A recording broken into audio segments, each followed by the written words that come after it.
Hello and a very good day to you. This is Manuel Neuer. I am coming from Germany and I'm working for the company Medforce One. I'm a managing partner there, and today I'm very pleased to be able to present here at the TITRA organization some information about the medical device markets in Europe. First of all, a very quick overview of what we are doing. We are a Swiss-based company called Medforce One, and we are active in digital business development, beyond sales business, and of course, regulatory affairs. At the end, sales and market for the European markets as well as international markets. Based out of Switzerland, my name is Manuel. I did live in Taipei for almost 4 years, and I had a very good memory of my time in Taiwan with very nice people and very good food, and you have a really beautiful country. So it's my pleasure to be here today and explain a little bit about the MDR and the medical markets in Europe. We also offer so-called European Authorized Representative, EC-Rep service. It's a company called OREPS. It's registered in Germany because Germany, of course, is in the European Union. Switzerland is not part of the European Union. So any Taiwanese company who wants to go into the European market actually needs to be having a EC-Rep, which can be either a company, third party, or your own authorized company or your subsidiary in Europe. Today's topic will be medical device regulation and European medical markets, some important information and impact for Taiwanese companies of the MDR. And again, I would like to thank TITRA to give me the opportunity to be here today.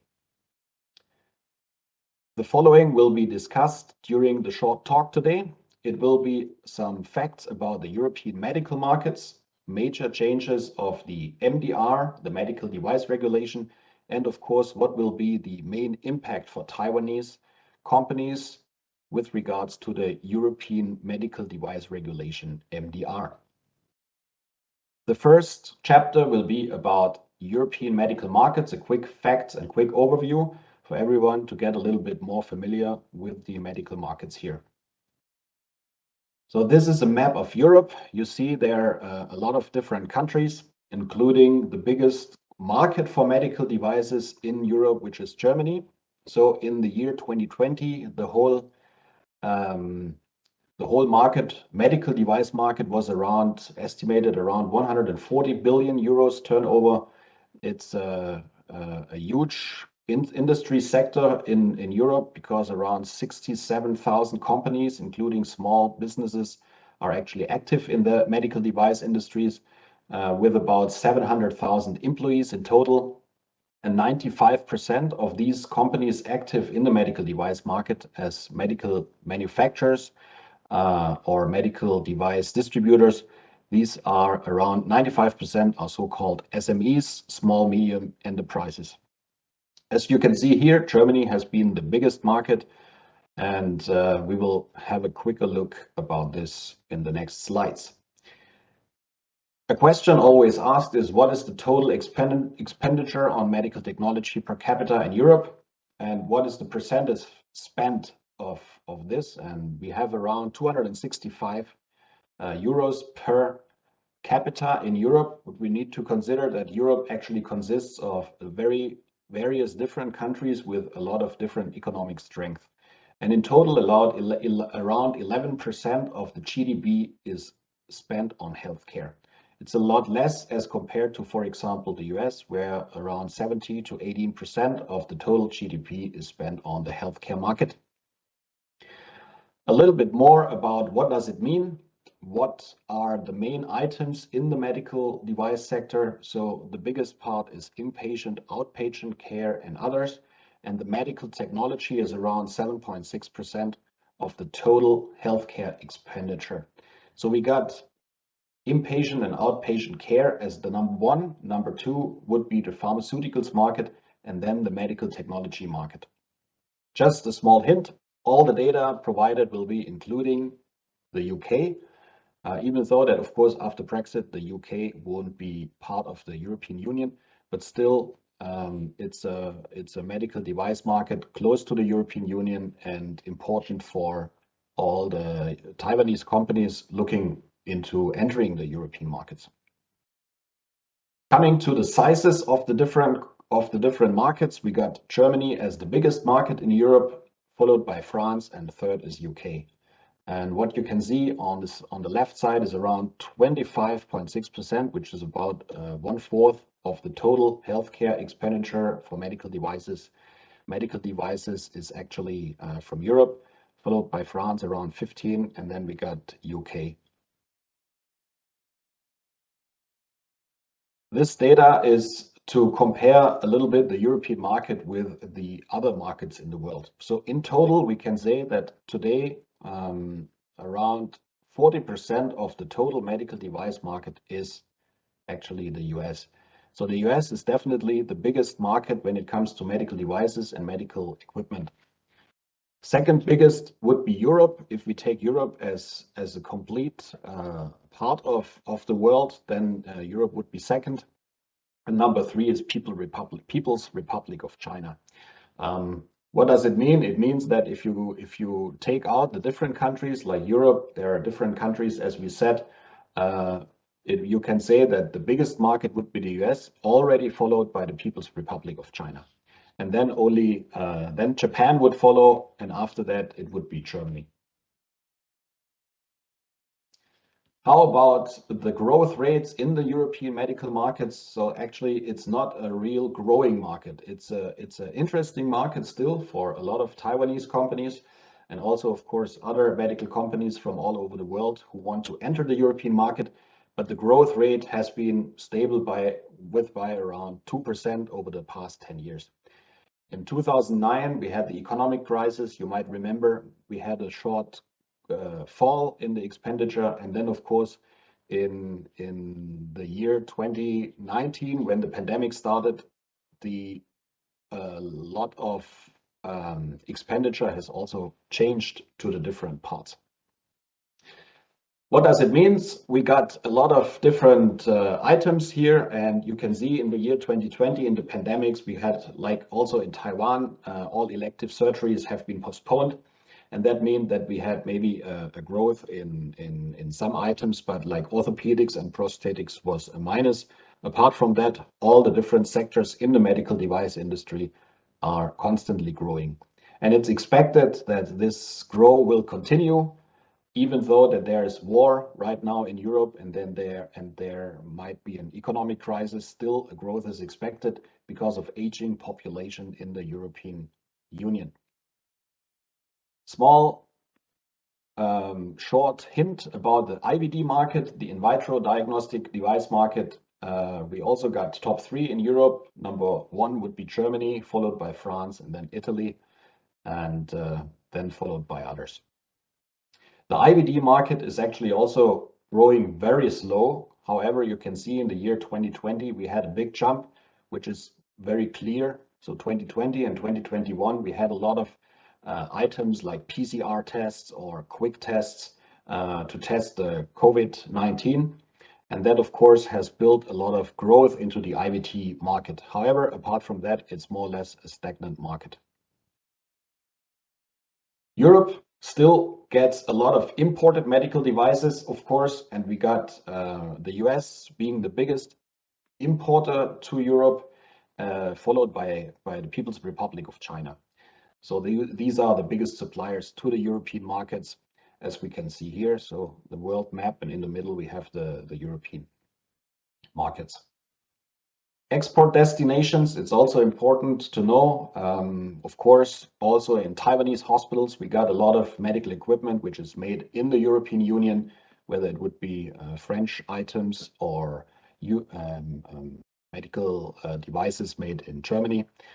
So there's a lot of export, and the biggest export markets for European devices are currently the US, followed by China.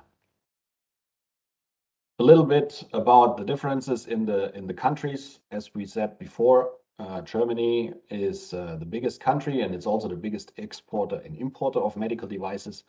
And you can see there's a huge gap between countries like Germany and Sweden, Czech Republic, where there are less items to be traded. And of course, we got a lot of items, a lot of markets with a so-called positive trade balance, and this is Germany, Ireland, Netherlands, and Switzerland.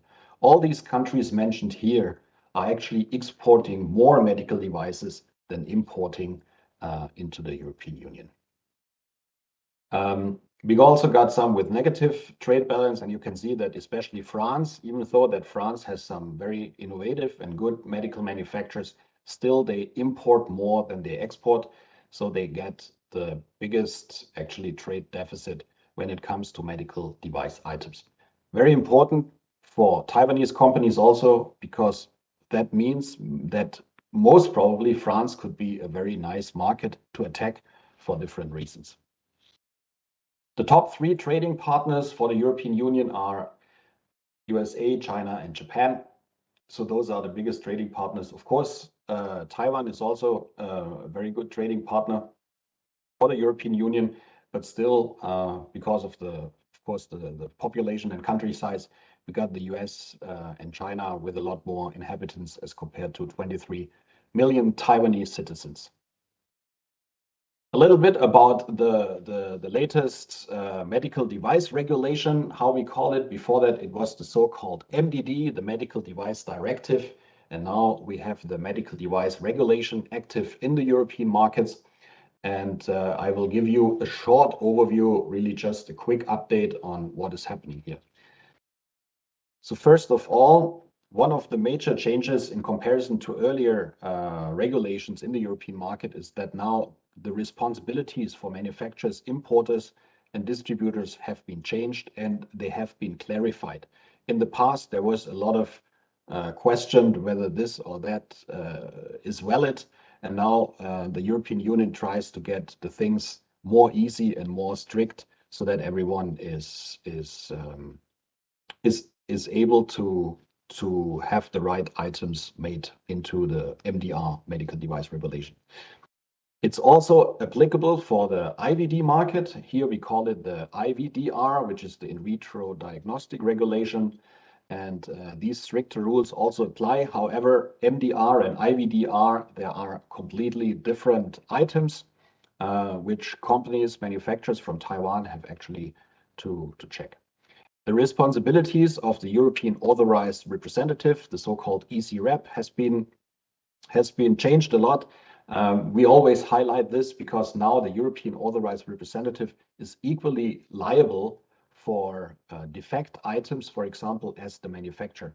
So this would mean, for example, for a Taiwanese company manufacturing items in Taiwan and not having their own subsidiary for sales in the European Union, it's very important to find the right partner for the European authorized representative, because they might also be responsible, and these responsibilities have increased a lot.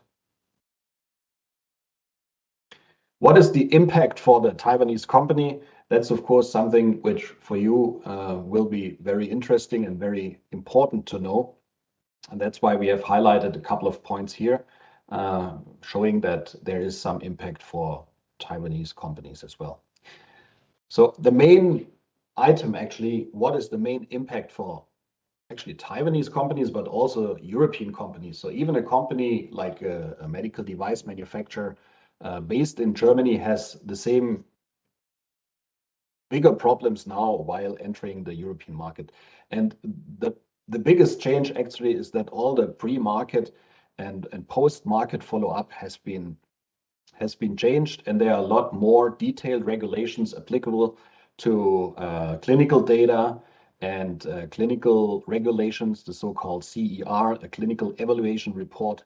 And this is something which meets actually a lot of advantages, a lot of difficulties for different companies while going into the MDR and get the products approved according to MDR regulation. As we said, the clinical data requirements would be very strict. Post-market requirements are very difficult to implement. Also here, it's very important that you have a clear strategy on how to do it with the post-market requirement. And here, this point is very important. That's actually the most important and the most challenging part for most of the Taiwanese companies we are in touch with. It's a recertification of existing products. So that could mean that a company selling in Germany or selling into the European markets for many years already with a lot of nice feedback from the users. However, you still need to do a completely new clinical evaluation for this product, even though that maybe you have old data. So this is something which is really challenging and needs a lot of time. So it's time consuming, and therefore time means money. It's a very challenging part for any Taiwanese company. So what are the other items? As we said, it's more about the post-market clinical follow-up. So we have highlighted here a few points like the post-market clinical follow-up, PMPF. Then we have the post-market surveillance, the PMS. And there have been some documents with some strict requirements now. It's the so-called PMS plan and PMS report. We got the PSUR, the periodic safety update report, and then the PMCF plan and report, and the so-called SSCP, clinical evaluation and risk management. This is all under actually review. So companies, Taiwanese as well as European companies, have to reassess their access to the markets. What does it mean at the end? At the end, it means for a manufacturer based in Taiwan or any other country who wants to get the CE mark according to the MDR regulations, most probably you would need more resources in the RA department. And we all know that finding very good regulatory affairs staff is quite challenging. It could happen that you even have to put more resources into R&D and quality management in general because of, for example, post-market follow-up, but also during the R&D of new products, there are stricter requirements as before. And a lot of the times what we have been facing is that a lot of Taiwanese companies are a little reluctant to invest more into the European RA procedures because they find that the US market, for example, is easier to access, and therefore there's a lot of focus more into US markets. However, we expect there's a lot of growth still in the European markets, so we still consider that also for Taiwanese companies, we got a lot of potentials into selling into the EU. Before we actually come to an ending, I would like to give one more hint with regards to Taiwanese manufacturers, how to go for the medical device regulation. And here we really have a big issue which affects all companies active in the medical device market. We got a so-called shortage of notified bodies. In the past, for MDD, we had a lot of different notified bodies in different countries who could also check your, for example, Taiwanese manufacturer, all the quality management and the technical files. And now this number has shrinked a lot to, at the moment, 32 notified bodies available, 8 based in Germany, 8 in Italy, 3 out of Netherlands, and in other European countries, we got 13. And this means that maybe your old notified body you have been working with maybe even for the last couple of years or maybe even decades might not be able to get your product notified according to MDR regulations. And this could actually mean that you need to find a new notified body. And that's actually a very difficult task because we got less notified bodies available. And why is this such a big issue, and why are European companies as well as Taiwanese companies very afraid of this situation? Actually, you can see here. Right now we are in the year 2022, and we have still valid certificates from MDD, which are around 1,848. So these are all expiring this year, and next year we will be even have more certificates expiring. And in the year 2024, the last year where the MDD is still active, we got a lot of certificates expiring. So around 7,000 certificates will be expiring in 2024. And now we all have to imagine that all these documents, all these certificates expiring in 2023 and 2024 have to be reassessed. And this means that you might have to find, as we said, a new notified body. But even if you have an existing notified body, they might not have enough time. So that's why it's very important now to start to make all the technical files already ready according to MDR. Try to update as soon as possible and try to get re-audits done as soon as possible, even if your certificate might be valid into the year 2024. Time is now. Try to get your products reassessed in case you won't be able to sell into the European market, and that would be very sad or very challenging for your company. Yeah. One more important point to highlight this, around 80% of all products are not yet MDR certified. So this will be a lot of challenges in the next 1, 2, and 3 years until 2024. And in 2024, we all need to be MDR ready. Short conclusion. Due to regulatory affairs hurdles in Europe, Taiwanese medical device companies might reconsider their European marketing strategy and align it with fitting regulatory affairs strategy.